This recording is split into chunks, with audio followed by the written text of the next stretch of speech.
Bismillahirrahmanirrahim. Assalamualaikum warahmatullahi wabarakatuh. Alhamdulillahi rabbil alamin.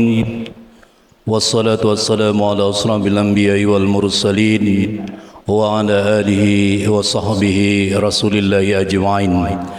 Amma ba'da ya ibadallah, usikum binafsi bitaqwallah la'allakum turhamun. Puji dan syukur kembali kita aturkan kepada Allah Subhanahu wa taala karena sampai dengan saat ini kita masih diberikan kekuatan, kesehatan, kesempatan sehingga kita dapat hadir di Masjid Raya Al-Istiqomah ini. Mudah-mudahan apa yang kita lakukan hari ini, sepanjang hari ini, mulai dari pagi tadi sampai saat ini, semuanya bernilai ibadah di sisi Allah Subhanahu wa taala. Selanjutnya salawat dan salam tidak hentinya kita sampaikan kepada arwah junjungan kita Nabi besar Muhammad sallallahu alaihi wasallam yang telah membawa kita dari alam kejahilan kepada alam yang penuh dengan ilmu pengetahuan sebagaimana yang kita rasakan hari ini. Mudah-mudahan di hari yaumil akhir nanti kita semua yang hadir pada siang hari ini menjadi ahli penerima syafaat baginda Rasulullah sallallahu alaihi wasallam. Amin ya rabbal alamin. Di dalam Al-Quran melalui surat Al-Ahzab ayat 40 dan 41, Allah Subhanahu wa taala berfirman, Ya ayyuhallazina amanu zkurullaha zikran katsira wasabbihu bukratan wa asila. Wahai orang-orang yang beriman, berzikirlah kamu kepada Allah dengan sebanyak-banyaknya dan bertasbihlah kamu di pagi dan di sore hari. Ketika baginda Rasulullah sallallahu alaihi wasallam dalam perjalanan mi'rajnya, beliau melihat ke dalam surga, dan ketika itu beliau melihat bahwa para malaikat ini lagi membangun sebuah gedung yang berada di dalam surga, dan gedung itu batu batanya terbuat dari emas dan perak.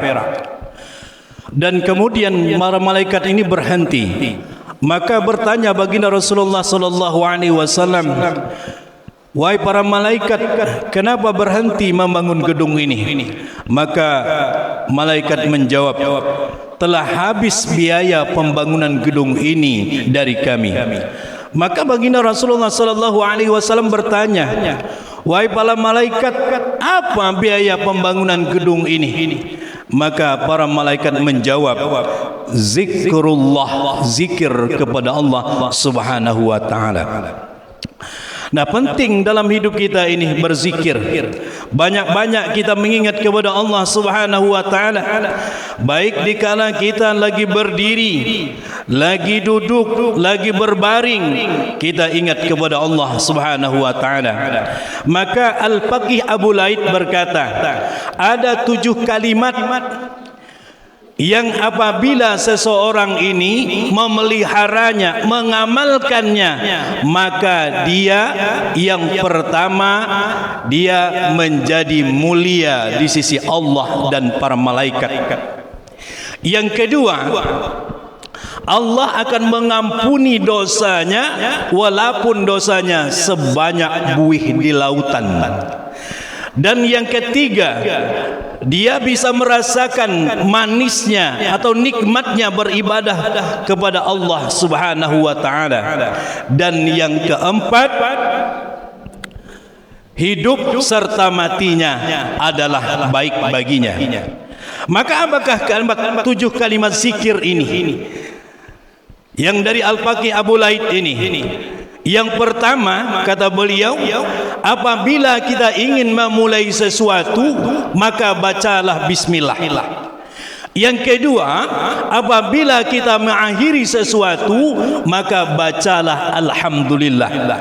Yang ketiga, apabila kita terlanjur melakukan suatu perbuatan yang tidak bermanfaat, mengandung dosa, maka ucapkanlah astaghfirullah.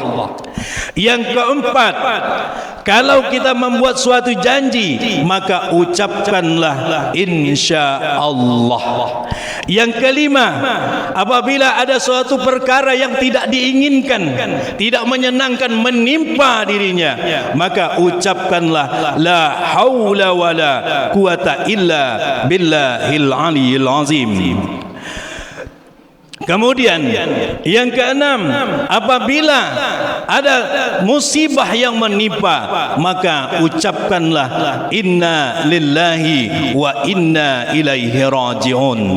Kemudian yang ketujuh, kata Al-Faqih Abu Laid, janganlah terhenti, selalulah lisan kita basah dengan mengucapkan kalimat la ilaha illallah Muhammadur Rasulullah, baik di siang hari maupun di malam hari. Maka oleh karena itu para jemaah sekalian yang berbahagia, zikir ini yang kita lakukan ini akan menenangkan jiwa kita. Ala bizikrillah tatmainnul qulub, hanya dengan mengingat Allah hati kita jadi tenang. Banyak harta belum tentu tenang, banyak kebun belum tentu tenang, banyak tinggi jabatan kita belum tentu tenang, tapi ketenangan hati itu didapat melalui zikir kepada Allah Subhanahu wa taala. Para jemaah sekalian yang berbahagia, kemudian suatu ketika baginda Rasulullah sallallahu alaihi wasallam masuk ke kamar Aisyah. Beliau bersabda, wahai Aisyah, janganlah engkau tidur.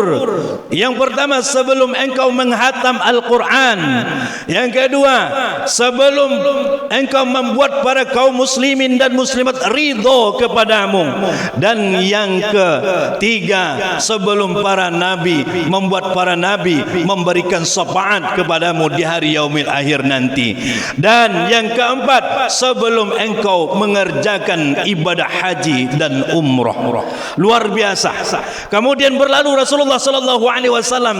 Ketika Rasulullah kembali, ditanya oleh Aisyah, wahai Rasulullah, sesungguhnya demi ayah dan ibuku yang menjadi tebusanmu, sungguh aku tidak mampu mengerjakan yang demikian itu. Maka Rasul bersabda, bacalah kul huwallahu ahad, surat Al-Ikhlas 3 kali, maka sama dengan menghatam Al-Quran. Bacalah Allahumma gfiril muslimina wal muslimat wal mu'minina wal mu'minat, engkau telah membuat ridho kaum muslimin dan muslimat. Bacalah salawat kepadaku, engkau akan mendapatkan syafaat kami nanti di hari yaumil akhir. Dan bacalah subhanallah walhamdulillah wala ilaha illallah wallahu akbar wala haula wala quwata illa billahil aliyil azim, engkau telah sama mengerjakan ibadah haji dan umrah. Luar biasa zikir-zikir yang diajarkan oleh baginda Rasulullah sallallahu alaihi wasallam. Bahkan sampai kita ke tempat tidur pun diajarkan zikirnya oleh baginda Rasulullah sallallahu alaihi wasallam. Kemudian ada 4 malaikat menemui baginda Rasulullah sallallahu alaihi wasallam. Ada Jibril, ada Mikail, ada Israfil, ada Israil. Malaikat Jibril berkata, ya Rasulullah, barang siapa yang membaca salawat kepadamu 10 kali di pagi hari, 10 kali di sore hari, maka aku akan memegang tangannya melewati sirat nanti seperti kilat menyambar. Kemudian malaikat Mikail berkata, ya Rasulullah, aku akan memberi orang yang tersebut dengan minuman dari telaga Al-Kautsar. Kemudian kata malaikat Israfil, aku akan bersujud ya Rasulullah dan tidak akan mengangkat kepalaku sebelum orang yang bersangkutan diampuni dosanya oleh Allah Subhanahu wa taala. Kemudian kata Israel, aku akan mencabut ruh orang yang berselawat kepadamu 10 kali itu di pagi hari, 10 kali di sore hari, dengan seperti mencabut ruhnya para anbiya alaihi salam. Wallahu alam bisawab. Para jemaah sekalian yang berbahagia, hiasi diri kita, hiasi lisan kita dengan selalu zikir kepada Allah Subhanahu wa taala. Mudah-mudahan kultum yang singkat ini ada manfaatnya bagi kita semua dan bagi saya menyampaikan. Semoga kita selalu istiqomah dalam mengingat kepada Allah Subhanahu wa taala.